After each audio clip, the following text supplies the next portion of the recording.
Assalamualaikum warahmatullahi wabarakatuh. Selamat sore untuk rekan-rekan olahraga yang ada di Indonesia. Bertemu lagi dengan saya, Latif Mustafa. Untuk kali ini kita akan membahas tentang periodisasi latihan, terutama pada tahapan di mana kita akan mempersiapkan pada event saat ini adalah pekan olahraga provinsi, yang dimana kita lihat di belakang saya ini adalah rekan-rekan dari atlet cabang olahraga atletik sedang melaksanakan pembinaan latihan. Untuk lebih jelasnya nanti akan saya kupas lebih detail tahapan yang seperti apa yang harus kita lakukan sehingga tujuan menuju pekan olahraga provinsi tersebut bisa tercapai dan mendapatkan hasil memuaskan.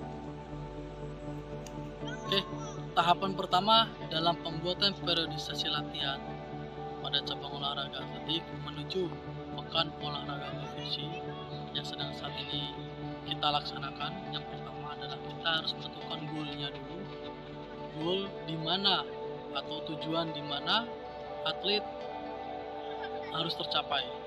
Contohnya adalah baik dari segi satu adalah pengembangan dari segi teknik, kemudian fisik, yang ketiga adalah mental, yang keempat adalah taktik.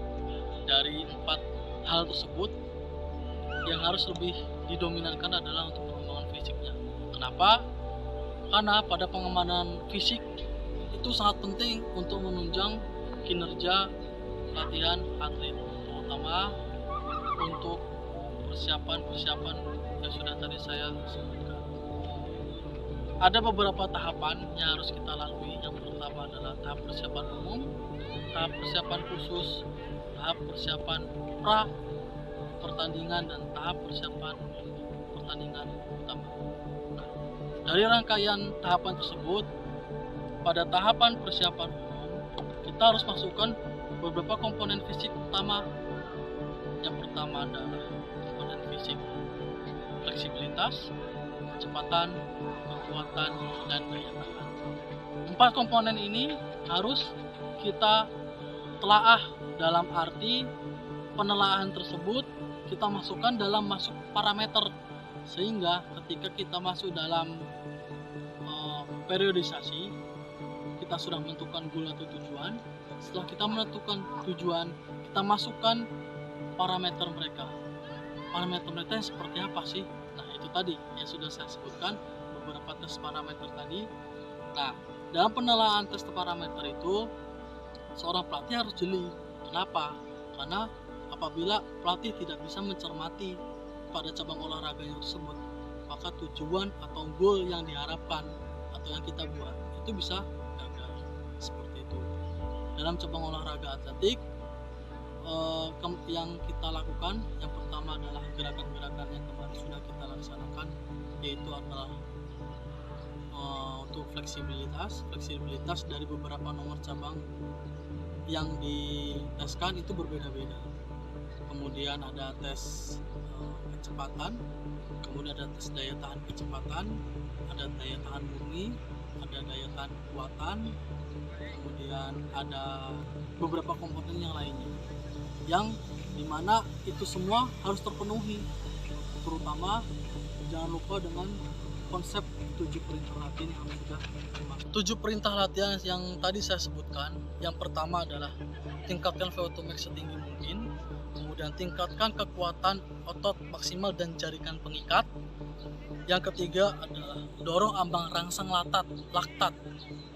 Yang keempat, optimalisasi power. Yang kelima, jadilah manusia yang efisien. Yang keenam, peliharalah pemulihan. Yang ketujuh, kembangkan latihan daya tahan yang spesifik. Yang spesifik itu salah satunya adalah yang sesuai dengan spesialisasi pada cabang olahraga. Baik, salah satunya pada tes parameter yang saya ambil menganut dari 101 evaluation, di mana di situ adalah parameter untuk cabang olahraga semua, tapi saya mengambil beberapa sebagai parameter agar nantinya tepat dalam saat melaksanakan tes, sehingga komponen fisik itu bisa mempengaruhi tubuh atlet menjadi prestasi yang maksimal. Pertama adalah satu, tes fleksibilitas. Tes fleksibilitas ini saya mengambil sit and reach. Kenapa sit and reach? Karena sit and reach ini melihat dari ungkai, pinggul, dan badan. Itu sudah meliputi semuanya. Namun ada beberapa yang lain, tes yang lainnya. Yang kedua adalah flexibility shoulder and trunk. Itu adalah untuk nomor lempar lebih. Kalau yang tadi adalah untuk beberapa nomor jarak menengah, jarak pendek, dan jarak jauh. Setelah itu adalah tes untuk melihat daya ledaknya seorang sprinter, yaitu menggunakan vertical jump. Baik, untuk jarak pendek yang sudah saya lakukan dengan beberapa item fleksibilitas. Yang kedua adalah beberapa item untuk melihat kadar kemampuan daya ledak. Yang ketiga adalah untuk melihat kemampuan otot lengan, kemudian otot perut. Yang berikutnya adalah untuk melihat kapasitas kemampuan ungkai. Yang berikutnya adalah untuk melihat kapasitas kecepatan murni, daya tahan kecepatan, dan yang paling terakhir adalah tes bulk. Itu adalah merupakan urutan sesuai dengan sistem yang dikeluarkan. Untuk yang jarak menengah dan jarak jauh, dia mirip tapi tidak sama. Dan nantinya tujuannya akan berbeda. Tujuannya berbeda, tidak seperti sama yang sprinter. Untuk tes fleksibilitasnya mungkin ada pemiripan, tapi untuk tes yang lainnya itu yang ada perbedaan. Karena kembali kepada tujuan mereka adalah tujuannya untuk jadi seorang pelari jarak menengah dan jarak jauh. Nanti ketika goal atau tujuan dalam pembuatan program itu akan berbeda, termasuk dengan nomor lempar lebih itu pun berbeda, tidak sama seperti yang lainnya.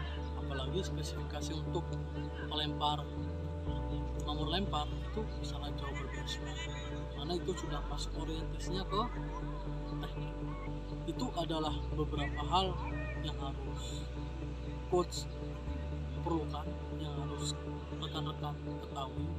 Goal di mana pada periodisasi, apa yang harus dilakukan, apa yang harus dikembangkan, apa yang harus dilakukan, dan bagaimana cara kita melakukan hal tersebut.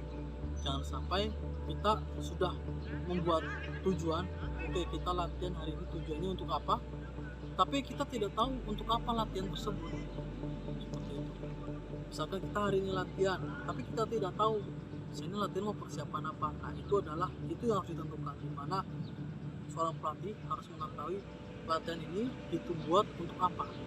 Kemudian ketika sudah mengetahui, kita harus buat seperti apa untuk parameter. Ketika parameter sudah dibuat, barulah kita memasukkan beberapa inti, beberapa item, beberapa jenis latihan atau metode latihan yang kita masukkan ke dalam materi tersebut. Di persiapan umum mau seperti apa, di persiapan khusus mau seperti apa, persiapan pra pertandingan atau pra kompetisi seperti apa, dan tahap persiapan dan tahap kompetisi utama mau seperti apa. Itu dalam tahapan pra persiapan umum sampai ke pertandingan atau kompetisi. Harus cerdik, harus cermat. Apabila tidak cermat, mustahil akan bisa berprestasi. Itu saja penjelasan untuk hari ini. Itu saja penjelasan untuk hari ini. Demikian dan terima kasih. Salam olahraga, tetap jaya, dan sehat selalu untuk semuanya. Assalamualaikum warahmatullahi wabarakatuh.